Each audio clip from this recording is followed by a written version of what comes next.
and welcome to week 9. So this week we're going to explore deviance. Now, deviance tends to be a pretty popular subject in sociology. One reason because there tends to be something alluring about deviance. This is something that a sociologist, Jack Katz, explored further.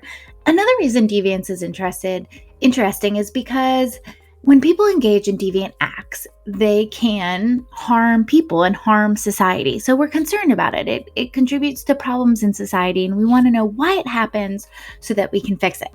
But first, we've got to understand, well, what is deviance?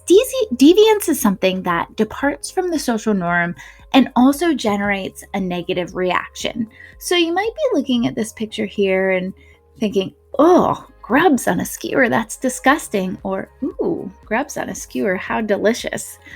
The thing is that deviance isn't the same from place to place. Rather, deviance is rooted in society's culture. In our culture in the United States, it's not very common to eat this. Therefore, if someone was to bring this as a snack in the classroom, others might give them some sideways glances, letting them know that they are not conforming to the societal norms in terms of food. In other places, it might be considered a delicacy, and fellow students might ask for a bite.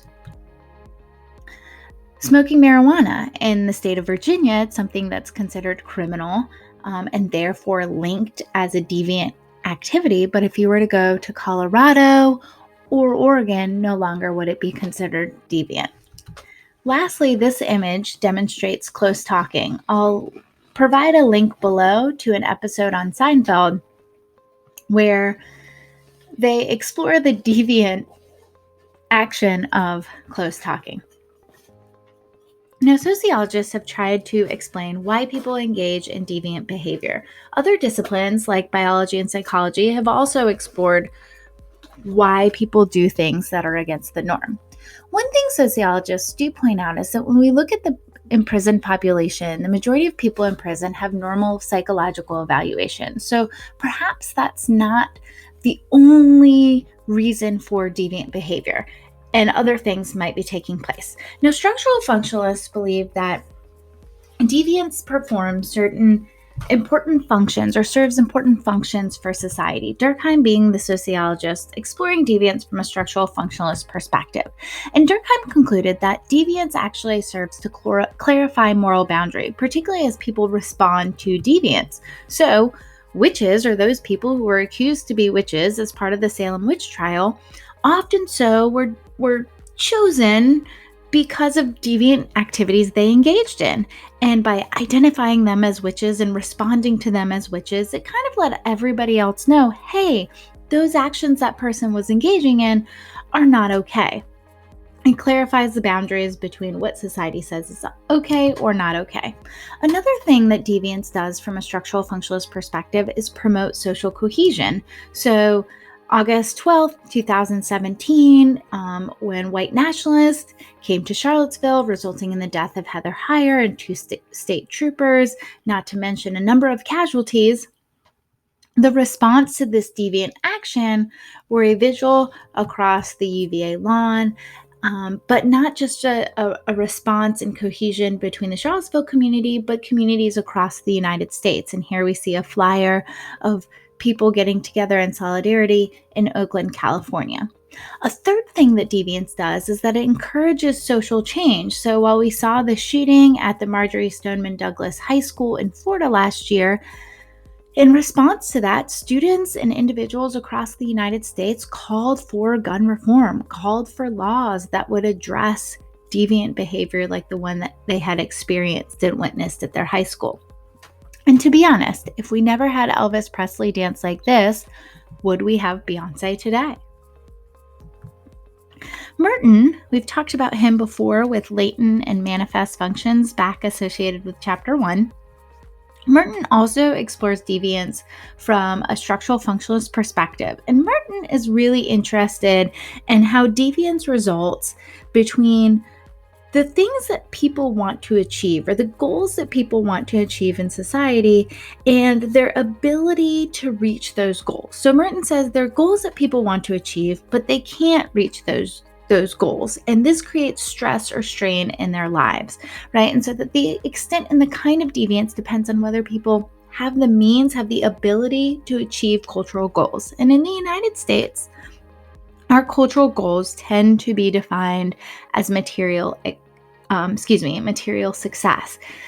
And so this ability to meet cultural goals is really based on, or Merton says, is based upon relative deprivation. So Merton has created this deviance typology, these different ways that people can be deviant because they are deviating from this norm of achieving society's cultural goals through the institutionalized means which society says you should be doing. Now, I will point out that Merton would call all of you all conformist because you guys are attending college with the hopes to use the skills and knowledge you have gained here to apply them to the workforce, to get a job, to make money that's going to allow you the income to successfully support yourselves and your families. If we move to a micro level analysis of deviance, we can look at why people engage in deviant action from a symbolic interactionalist perspective. So there's two different theories highlighted in your textbook and are the most important ones when looking at deviance from a symbolic interactionalist perspective. The first one being differential association by Edwin Sutherland. So Sutherland says that people become deviant by hanging out with deviant people, right? Oftentimes, deviant individuals as part of our primary groups, our friends and our family.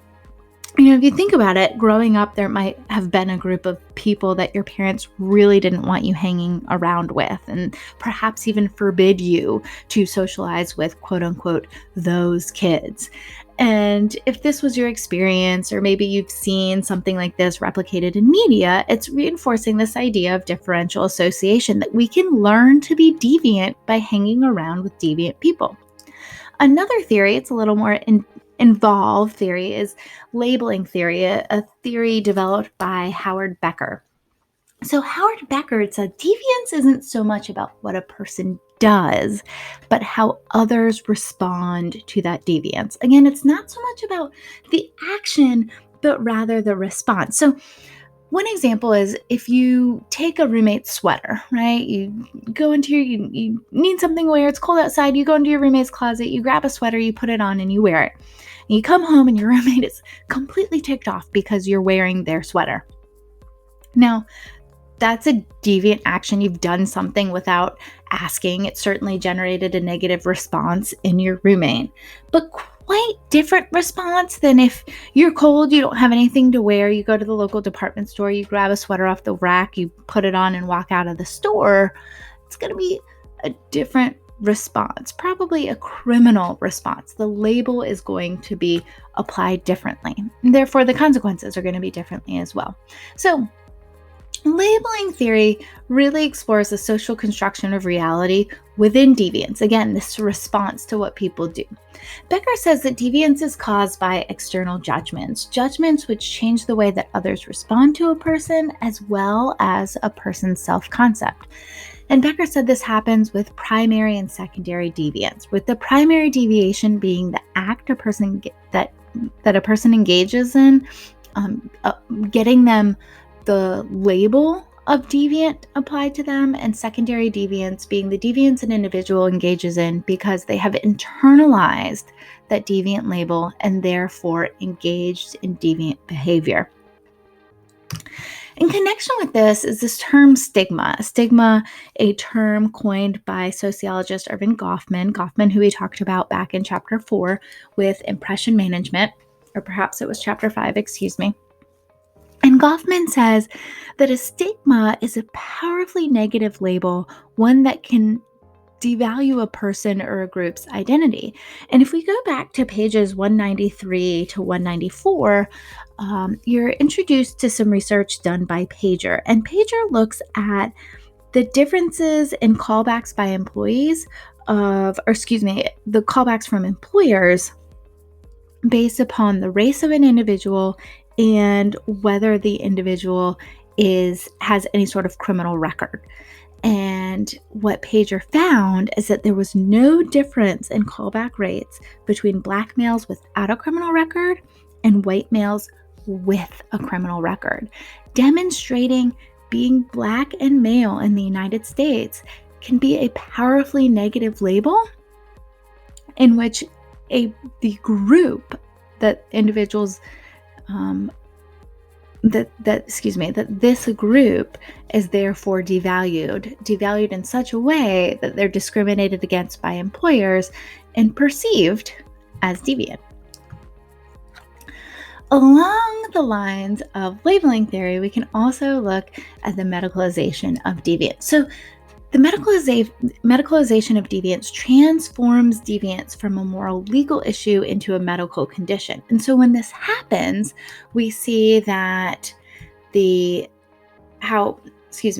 responds to the deviance has changed. No longer is it necessarily law enforcement, but rather doctors. It affects how people respond, right?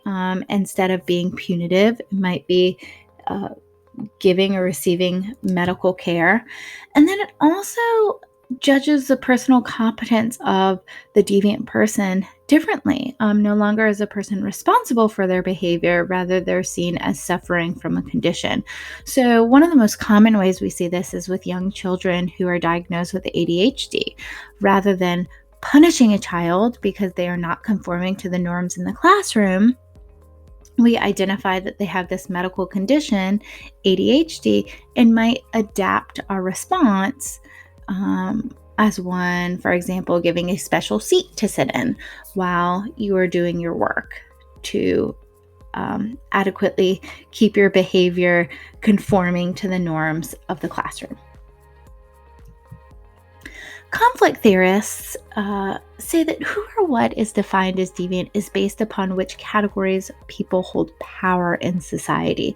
So conflict theorists are going to look at how not only what is defined as deviant is applied unequally in society, but the response to deviance also tends to be unequal in society. Conflict theorists contend that norms reflect the interests of the rich and the powerful, that the powerful have the resources to resist deviant labels, and that laws are seen as good and just, masking their political character. So when conflict theorists analyze deviance, they might look at things like the way that crimes are measured, right? We tend to measure crime in terms of crime index crimes. Crime index crimes are crimes that are disproportionately committed by low-income minority individuals, reinforcing this idea that that which is criminal is associated to lower social classes and non-whites, leaving out other crimes like white-collar crimes or corporate crimes, crimes that tend to be harder to prosecute against, are certainly much less likely to be prosecuted against, and committed by people in higher social classes and overwhelmingly white racial backgrounds. Part of a conflict theory would also look at inequalities in other arenas, not just social class and race, but also gender. So about this time last year, we started to see the Me Too movement take off, looking at Harvey Weinstein and how he used his power to abuse and manipulate women, and how for a long time he was able to get away with it because of the power and money that he had in the Hollywood industry. Your book also makes some interesting claims about sexual assault and rape, discussing that 1 in 6 women will be a victim of rape, but it also makes this argument that actually all women are victims of rape, and that our society is such that all women live in fear of being raped. Now, the last theory I want to focus on is Hershey's control theory. Hershey's control theory says that crime is an outcome of an imbalance between impulses toward criminal activity and controls that deter it. Hershey contends that there are these different controls in society that would prevent or at least prohibit people from engaging in deviant behavior. One of which being attachment. If we are attached to our groups, we might be less likely to engage in deviant behavior, something that might get us thrown out of the groups that we're a part of.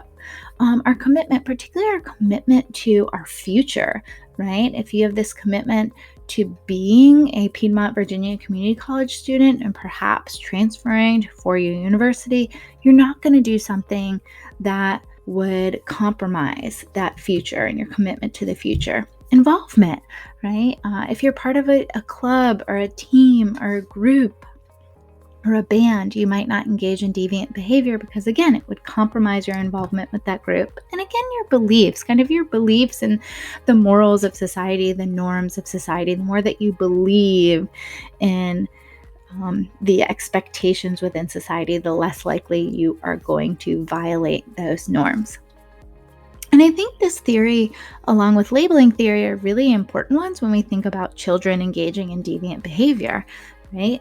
Labeling theory would say, when a kid is behaving badly, you shouldn't call that kid a bad kid, because when we call a kid a bad kid, they hear in their mind that they're a bad kid, and that can influence their feelings about themselves. Oh, I'm a bad kid, I do bad things, and therefore continue to engage in bad behavior. Control theory would say, when a child messes up, we shouldn't kick them off the team, because being involved in the team actually serves as a social control to prevent or prohibit deviant activity. So if we kick them off the team, which is a kind of a normal response or consequence for deviant behavior, it can actually increase or lead to more deviant behavior because that social control is no longer in place. So theories not only help us understand deviant behavior, they can also help us address deviant behavior. Now, deviance and crime tend to go hand in hand. Where deviance is a violation of a norm that generates a negative reaction, crime is a violation of norm that's been codified into law. And for the most part, deviance and crime do overlap. Not all those things that are deviant, for example, picking your nose in the middle of class and eating your boogers, are criminal. But most of what is criminal is deviant. I would kind of argue that this Venn diagram here is not necessarily accurate, and that there's much more overlap of that which is criminal also being deviant. Some things that are criminal, like exceeding the speed limit and underage drinking, or at least exceeding the speed limit to a small degree, and underage drinking, I would say, like in high school, are criminal but not necessarily deviant. Most things that are criminal are also deviant, whereas things that are deviant aren't necessarily criminal. Now I want you to take a minute and I want you to think of a crime. I want you to visualize the crime. I want you to visualize the criminal. And I want you to visualize the victim. So think of a crime. Visualize the crime. Visualize the criminal. Visualize the victim. Maybe even write it down.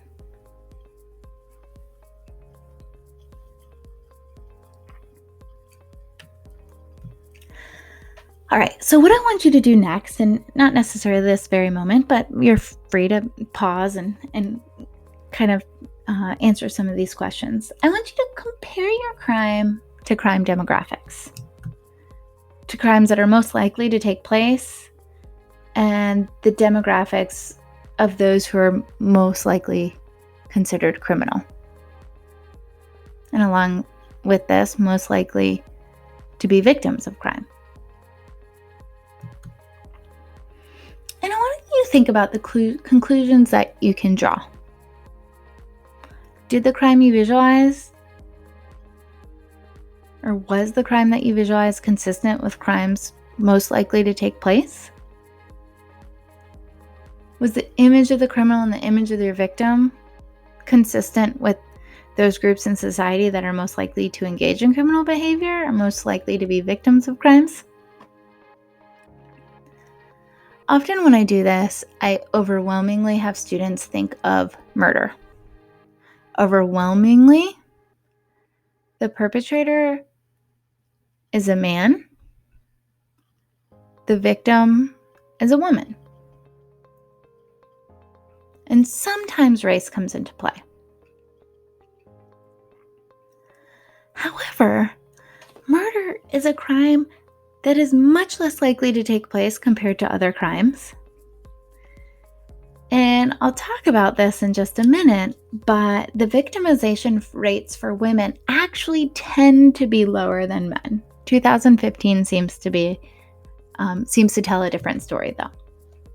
Crime and punishment, just like deviance, change from culture to culture, and they change over time. So what is deviant in one culture might not be deviant in another culture. What has been deviant at one point in time might not have been deviant at another point in time. So this picture on the left shows individuals emptying barrels of alcohol because during Prohibition, the consumption of alcohol was illegal in the United States. Now it's very much something that is not illegal, provided you are over the age of 21. And then the image on the left where a person is tied to an A-frame, and then here they're being whipped, was considered a punishment historically and also in other parts of the world, and is not a punishment in the United States today.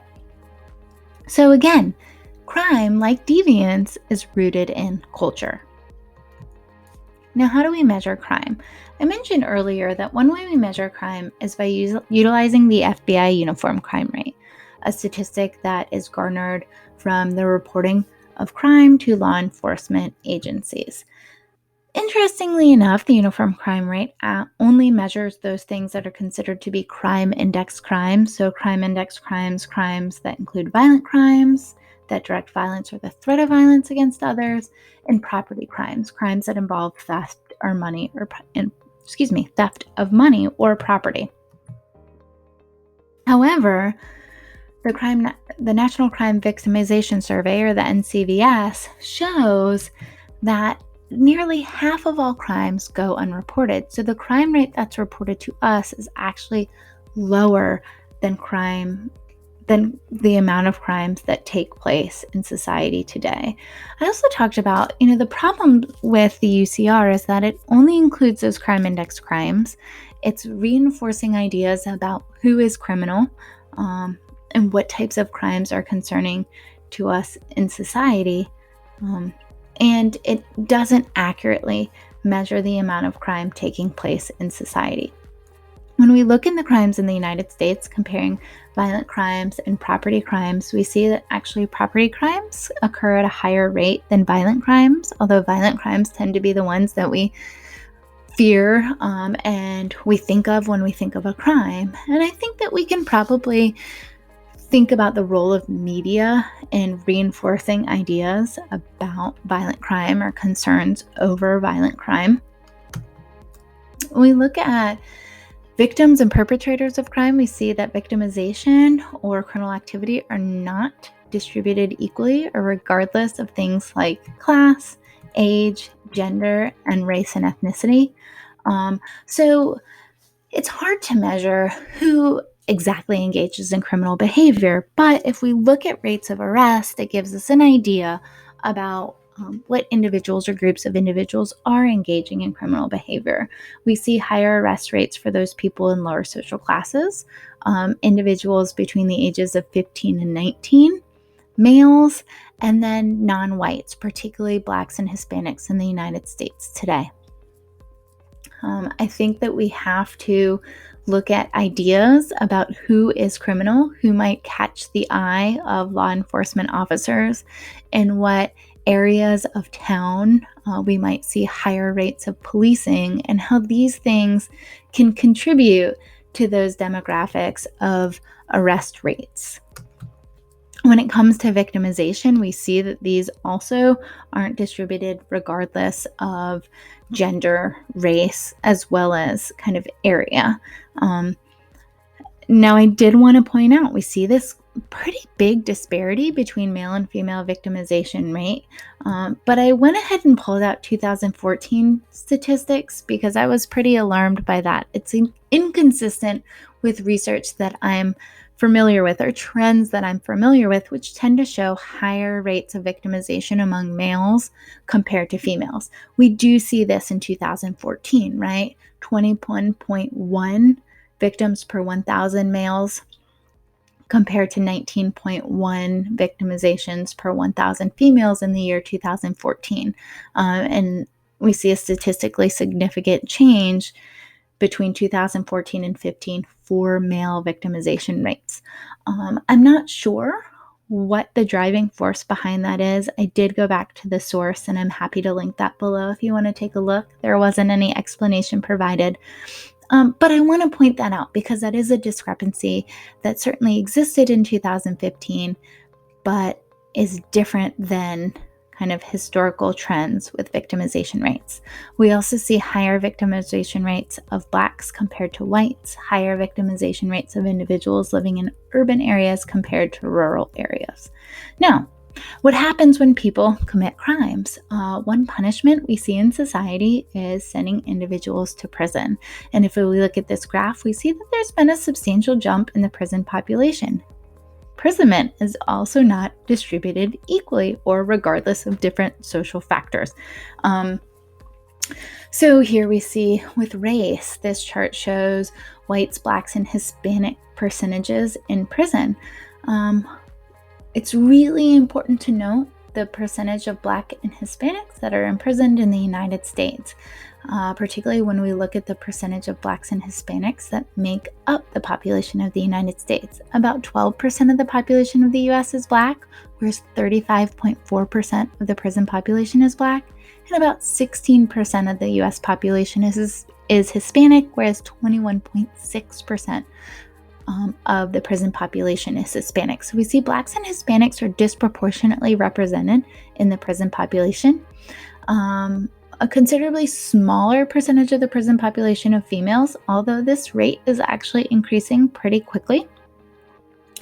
And we see in terms of different types of criminal behavior, violent offenders make up the highest rate of prison populations. Drug offenders about 1/5. And there's been a lot of people contesting imprisonment due to drug offenses, and we've seen a lot of changes in the past, I would say 5 years, due to drug offenses.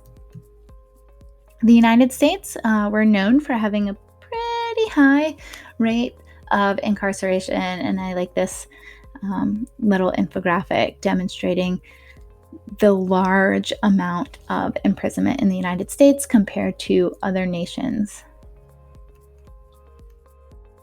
So, what is the reasoning or the purpose behind punishment? We've got deterrence to prevent people from engaging in criminal behavior. If you know that you are going to go to prison, if you engage in certain behavior, you may not engage in that behavior. However, as your book points out, capital punishment, the death penalty, actually is not seen as an effective deterrent, as research shows. Retribution, you did harm to society, therefore you need to pay for the harm that you committed against society. Incapacitation, you are seen as unsafe in society at large, therefore need to be incapacitated. Or rehabilitation.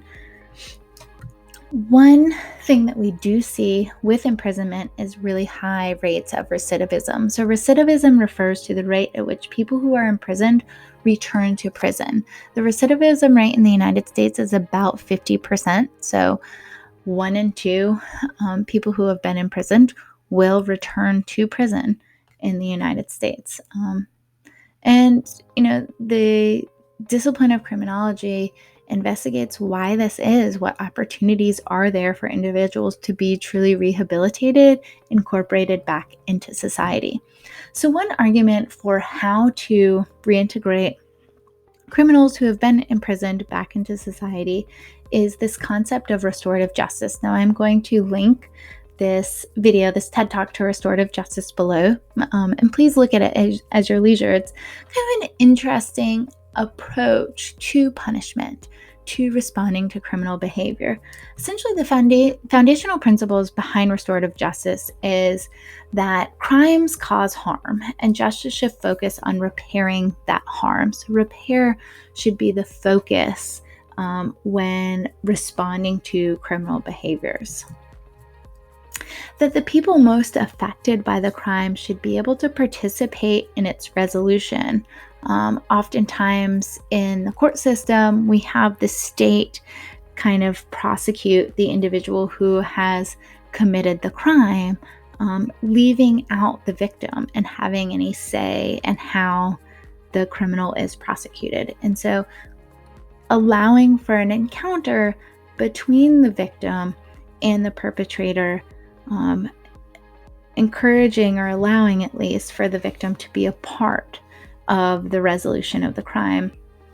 And then the responsibility of the government is, within this kind of framework of restorative justice, is to maintain order, and of the community to build peace, so that there's this transformation that takes place where the individual is transformed into a law-abiding citizen that is going to engage with the community in a safe way, and that the community feels that is healed and peaceful and can continue on after the crime has been committed. Now, this is something that certainly challenges kind of dominant culture as it comes to responding to crime in our society. And a lot of people are kind of overwhelmed or perhaps shocked by this approach, perhaps feel that it's not necessarily punitive enough. But we are starting to see some restorative justice programs develop throughout the United States, particularly as it concerns children, individuals who are labeled as juvenile delinquents, engaging in restorative justice programs. And the idea is to, if we go back to labeling theory, to try to prevent that secondary deviation, prevent that label from being applied, and rather create a positive label where the individual is reintegrated into society. Which kind of brings us to this last question in Chapter 7, and this question that serves as the basis of your discussion board this week. Can we prevent crime by building stronger communities? Can we increase that moral cohesion and moral consensus so that people are less likely to engage in deviant behavior that causes harm to other people? Can we increase those bonds and those attachments so that serves as a social control from engaging deviant behavior? Your book talks about some strategies being community policing and shaming as a punishment. And if you see there, the goal of shaming is to maintain the ties of the offender to the community. This idea of, again, reintegrating the individual rather than casting them out. And how this might strengthen communities that doesn't necessarily require a punitive criminal justice system. So I hope you enjoy Chapter 7 as you explore deviance in society, and I look forward to the discussion about how can we strengthen bonds in society, if it's even possible, to prevent deviant behavior.